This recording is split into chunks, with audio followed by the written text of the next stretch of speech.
Bien, à peu près à la même période, c'était une nouvelle rentrée. Je te présentais l'atelier. La construction venait de se terminer et c'était parti pour une année complète consacrée à la peinture. Et une année est passée, c'est une nouvelle rentrée aujourd'hui. Je suis très heureux de pouvoir te reparler après un séjour parisien bien rempli, où j'ai fait une résidence atelier, c'est-à-dire que sur Paris, dans la galerie Abstract Project, j'ai eu 15 jours de création, un temps total consacré à ça, et une semaine ensuite pour exposer. Je vais donc te raconter un petit peu cette histoire.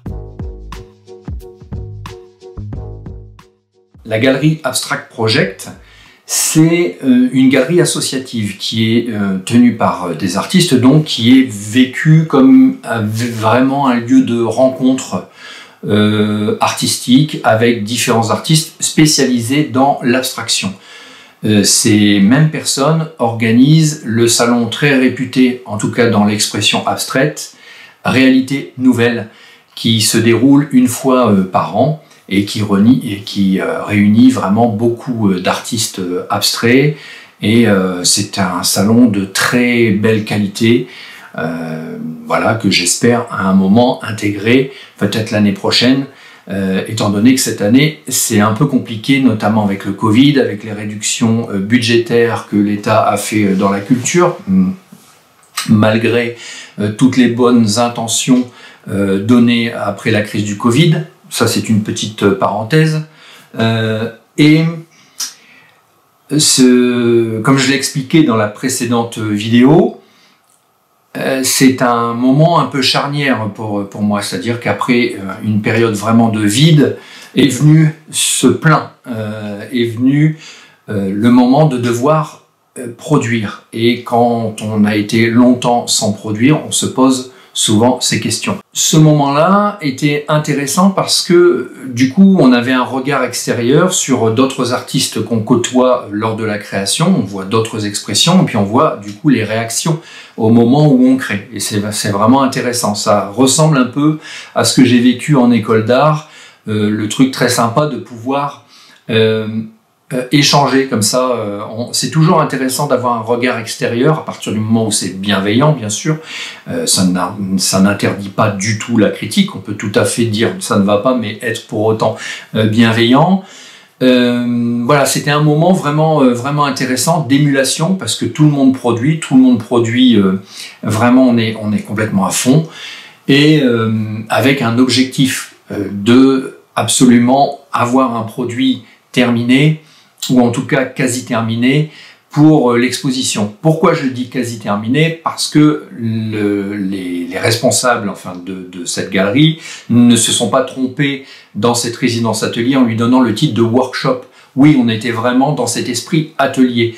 Donc s'il pouvait y avoir des œuvres qui n'étaient pas tout à fait terminées, dans le sens où moi j'ai fait des très grands formats que je ne pouvais pas maroufler ou préparer pour bien les présenter en tant qu'objet, donc il a fallu les agrafer directement au mur, un peu comme je le fais dans l'atelier, c'est-à-dire que c'est vraiment du brut de chez brut, quoi.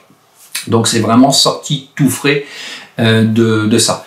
Là, on devait exposer des œuvres qui venaient juste d'être créées, alors qu'habituellement, il y a une espèce de double temporalité où on crée, on stocke, et puis finalement, ce qu'on montre dans les salons, ce sont généralement des œuvres un peu plus anciennes et pas du tout à la pointe de la recherche picturale, de la recherche plastique qu'on a à ce moment-là.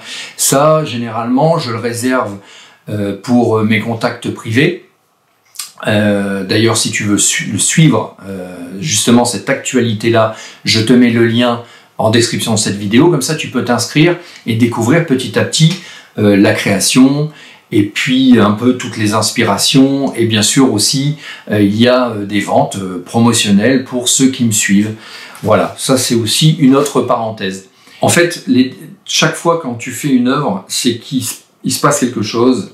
Il y a des moments, ça se fait très facilement, de façon fluide, sans réfléchir.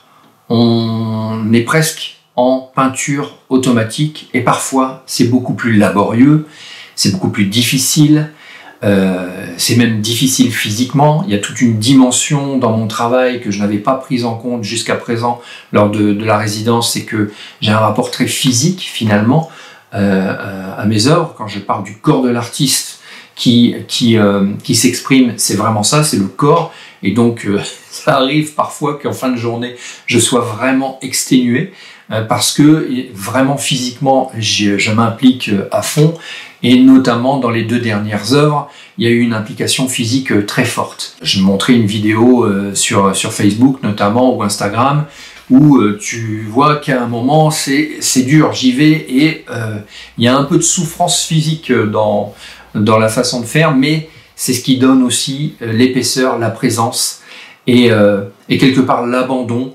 dans cette œuvre. Pourquoi je te parle d'abandon? Parce que j'aimerais te parler d'un artiste que j'ai découvert. Je vais dire simplement Patrick, je suis désolé, il a un nom un peu trop compliqué pour que je le retienne, mais je te mets le lien en description de cette vidéo. Et c'est un peintre qui se définit comme abandonniste. Et j'ai vraiment beaucoup apprécié la façon dont il a expliqué sa façon de pratiquer, de dire qui est-ce qui peint, qui est-ce qui peint. Et ça, je t'invite à regarder la vidéo, je te mets vraiment le lien dans la description, directement dedans. Je crois que le son est pas terrible, mais le propos est intéressant.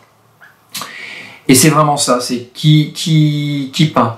Vient la question du choix, parce que il y a quelque chose qui se passe, que tu as peut-être vécu quand tu es artiste, que tu vis peut-être si tu n'es pas artiste, comme amateur d'art, quand tu regardes une œuvre, c'est de t'oublier, véritablement, de lâcher prise, de laisser ton ego, ce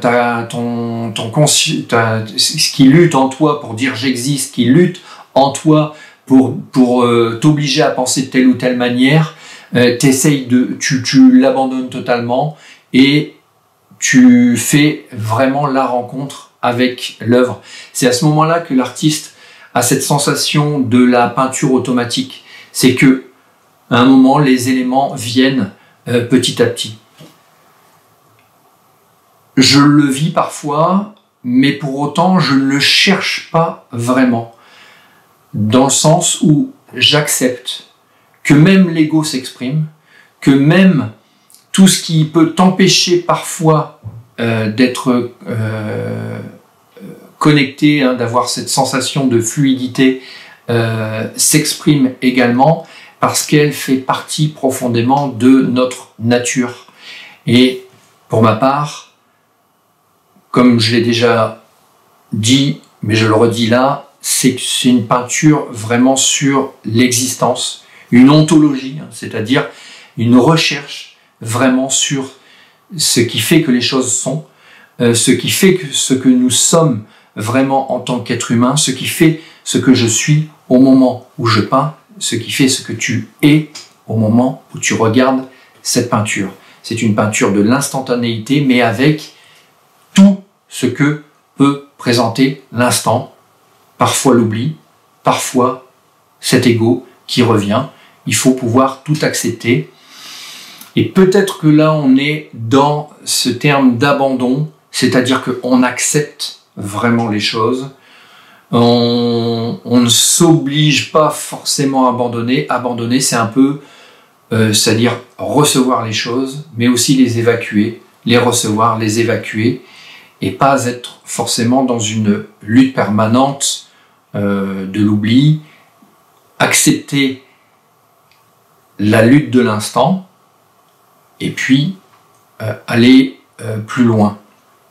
Et donc c'est ce rapport que j'ai enfin retrouvé lors de cette résidence atelier chez Abstract Project, le fait de pouvoir abandonner, s'abandonner à la peinture, s'abandonner à la recherche, s'abandonner à autre chose, accepter de ne pas forcément intellectualiser tout, et encore une fois, accepter que le corps est sa propre raison qui s'impose à soi. C'est un peu ma définition, un peu complexe, un peu floue. Ça se précisera peut-être, de l'abandon dans une œuvre. Voilà, je te dis à très bientôt. Merci d'avoir suivi cette vidéo jusqu'au bout. Salut!